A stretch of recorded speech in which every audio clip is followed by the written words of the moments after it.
2 তারিখ থেকে মাধ্যমিক পরীক্ষা শুরু হয়েছে এবং সেই মতোই পরীক্ষা চলছিল।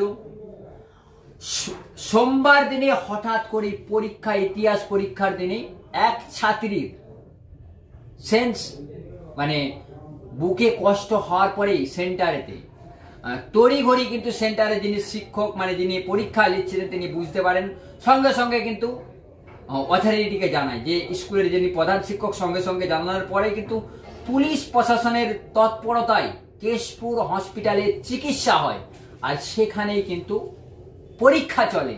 এই মুহূর্তে সরাসরি কিন্তু খবর ট্রেনের যিনি ক্যামেরা পার্সন পুরা চিত্রটা দেখাচ্ছে, এই মুহূর্তে সরাসরি আপনারা দেখতে থাকুন প্রতিবেদনে কি উঠেছে। মাধ্যমিক পরীক্ষা চলাকালীন হঠাৎ অসুস্থ হয়ে পড়ল পরীক্ষার্থী। ছাত্র জীবনের প্রথম বড় পরীক্ষায় একটি পরীক্ষা দিতে না পারলে হয়তো নষ্ট হয়ে যেতে পারত একজন পরীক্ষার্থীর ভবিষ্যৎ। কিন্তু সেন্টার কর্তৃপক্ষ, পুলিশ প্রশাসন এবং হাসপাতালের তৎপরতায় পরীক্ষা দিতে পারল সেই মাধ্যমিক পরীক্ষার্থী কেশপুরের ঝেতলা শশীভূষণ বিদ্যালয়ের ছাত্রী সুপ্রিয়া বর। এবার তার পরীক্ষা কেন্দ্রে পড়েছে ধলহারা পাগলিমাতা উচ্চ বিদ্যালয়ে। আজ ছিল ইতিহাস পরীক্ষা। বিশেষ সূত্রে জানা যাচ্ছে, পরীক্ষা চলাকালীন আচমকাই অসুস্থ হয়ে পড়ে সুপ্রিয়া। তখনও পরীক্ষা সবেমাত্র ৪৫ মিনিট হয়েছে। দেরি না করে তাকে তড়িঘড়ি সেন্টারে থাকা স্বাস্থ্যের টিমের সাথে যোগাযোগ করা হয়। তারপরেই কেশপুর গ্রামীণ হাসপাতালে নিয়ে যাওয়ার ব্যবস্থা করেন স্কুল কর্তৃপক্ষ এবং মাধ্যমিক পরীক্ষার দায়িত্বে থাকা আধিকারিক ও পুলিশ প্রশাসন। হাসপাতালে কিছুটা সুস্থ হওয়ার পর পরীক্ষার্থীর পরিবারের আর্জিতে সেখানেই পরীক্ষার ব্যবস্থা করে স্থানীয় প্রশাসন।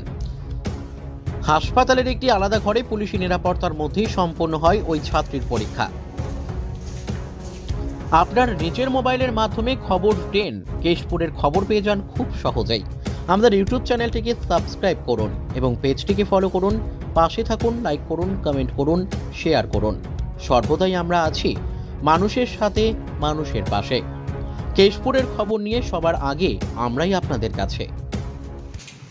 ঝাটলা স্কুলের স্টুডেন্ট মাধ্যমিক দেওয়ার পরীক্ষার জন্য ধলহারা স্কুলের সেন্টারে এসেছিল। ইতিহাস পরীক্ষা চলছিল। ৪৫ মিনিট পর হঠাৎ মেয়েটির শ্বাসকষ্ট শুরু হয়। তো আমরা লোকাল যে হেলথের যে দিদিরা থাকেন ওনাদের সাথে কথা বললাম, যে ওনারা তখন হায়ার অথরিটিকে জানায়। তো ওখান থেকে ডিসিশন নেওয়া হয় যে বাচ্চাকে হসপিটালে নিয়ে আসতে হবে। তো সেই মতো আমরা গাড়ি অ্যারেঞ্জ করে বাচ্চাকে নিয়ে হসপিটালে এসেছি। হসপিটালে কি পরীক্ষা চলছে? এখন হসপিটালেই ও পরীক্ষা দেবে। যে এখানে ট্রিটমেন্ট হয়েছে, প্রাথমিক ট্রিটমেন্ট হওয়ার পর অনেকগুলো যে সমস্ত জিনিস করা হয়েছে, হওয়ার পর ওষুধ দেওয়া হয়েছে, ও এখন সুস্থভাবে পরীক্ষা দিচ্ছে। পুলিশ প্রশাসনের কিরকম ভূমিকা ছিল? সহযোগিতা না থাকলে এত তাড়াতাড়ি বাচ্চাটাকে আমরা হসপিটালে নিয়ে আসতে পারতাম না। ওই যে স্কুলের সেন্টার পড়েছে ওনার, ওই স্কুলের প্রধান শিক্ষকের নাম? জয়ন্ত কুমার ঘোষ। আপনার নাম? রাজীব ঘোষ। স্টুডেন্টের নাম?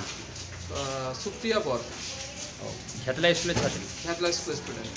এখন পরীক্ষা কেমন? ভালোভাবে পরীক্ষা ফ্রিলি দিচ্ছে। গার্ড আছে? এখন গার্ড রয়েছে ওখানে, পুলিশ প্রশাসনের থেকে একজন রয়েছেন, আমাদের একজন টিচার রয়েছেন ওখানে।